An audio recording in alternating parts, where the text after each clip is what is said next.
السلام علیکم محترم ناظرین۔ حضور اکرم صلی اللہ علیہ وآلہ وسلم شب معراج میں بیت المقدس کی طرف جاتے ہوئے مصر کے قریب ایک مقام سے گزرے تو انہیں نہایت ہی اعلیٰ اور زبردست خوشبو آنے لگی۔ آپ صلی اللہ علیہ وسلم نے حضرت جبرائیل علیہ السلام سے پوچھا کہ یہ خوشبو کیسی ہے؟ جواب ملا، فرعون کی بیٹے کی باندی مشاطہ اور اس کی اولاد کی قبر سے آ رہی ہے۔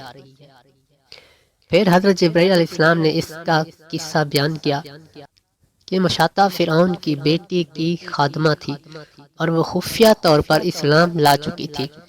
ایک دن فرعون کی لڑکی کو کنگھی کرتے ہوئے اس کے ہاتھ سے اتفاقاً کنگھی گر پڑی۔ وہ اٹھانے لگی تو اس کی زبان سے بے ساختہ بسم اللہ نکل گیا۔ اس پر شہزادی نے کہا کہ تو نے آج عجیب کلمہ بولا، رب تو میرے باپ فرعون ہی ہے، تو پھر تم نے یہ کس کا نام لیا ہے؟ اس نے جواب دیا، فرعون رب نہیں بلکہ رب وہ اللہ ہے جو مجھے اور تجھے اور خود فرعون کو روزی دیتا ہے۔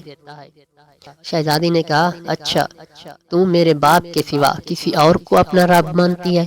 اس نے جواب دیا، ہاں ہاں، میرا، تیرا اور تیرے باپ سب کا رب اللہ تعالیٰ ہی ہے۔ شہزادی نے اپنے باپ سے کہلوایا۔ وہ سخت غضبناک ہوا اور اسی وقت اسے دربار بلوایا اور کہا، کیا تو میرے سوا کسی اور کا اپنا رب مانتی ہے؟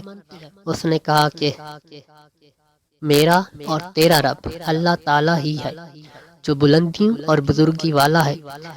فرعون نے اسی وقت حکم دیا کہ تانبے کی جو گائے بنی ہوئی ہے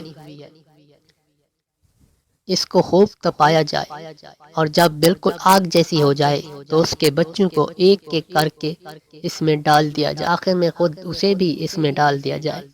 چنانچہ وہ گرم کی گئی۔ جب آگ جیسی ہو گئی تو حکم دیا کہ اس کے بچے کو ایک ایک کر کے اس میں ڈالنا شروع کرو۔ اس نے کہا، بادشاہ ایک درخواست میری منظور کرو، یہ کہ میری اور میرے بچوں کی ہڈیاں ایک ہی جگہ ڈال دینا۔ اس نے کہا، اچھا تیرے کچھ حقوق ہمارے ذمہ ہیں اس لیے یہ منظور ہے۔ اس کی دونوں بچیاں اس کی آنکھوں کے سامنے اس میں ڈال دی گئی اور وہ فوراً جل کر راکھ ہو گئی۔ پھر سب سے چھوٹے کی باری آئی جو ماں کی چھاتی سے لگا ہوا دودھ پی رہا تھا۔ فرعون کے سپاہیوں نے اسے گھسیٹا تو اس نیک بندی کی آنکھوں تلے اندھیرا چھا گیا۔ اللہ تعالی نے اس بچے کو اسی وقت زبان دے دی اور اس نے بآواز بلند کہا، اماں جان افسوس نہ کر، اماں جان ذرا بھی پسو پیش نہ کرو، حق پر جان دینا ہی سب سے بڑی نیکی ہے۔ اس بچے کو بھی آگ میں ڈال دیا گیا۔ یہ خوشبو کی مہکیں اسی کے جنتی محل سے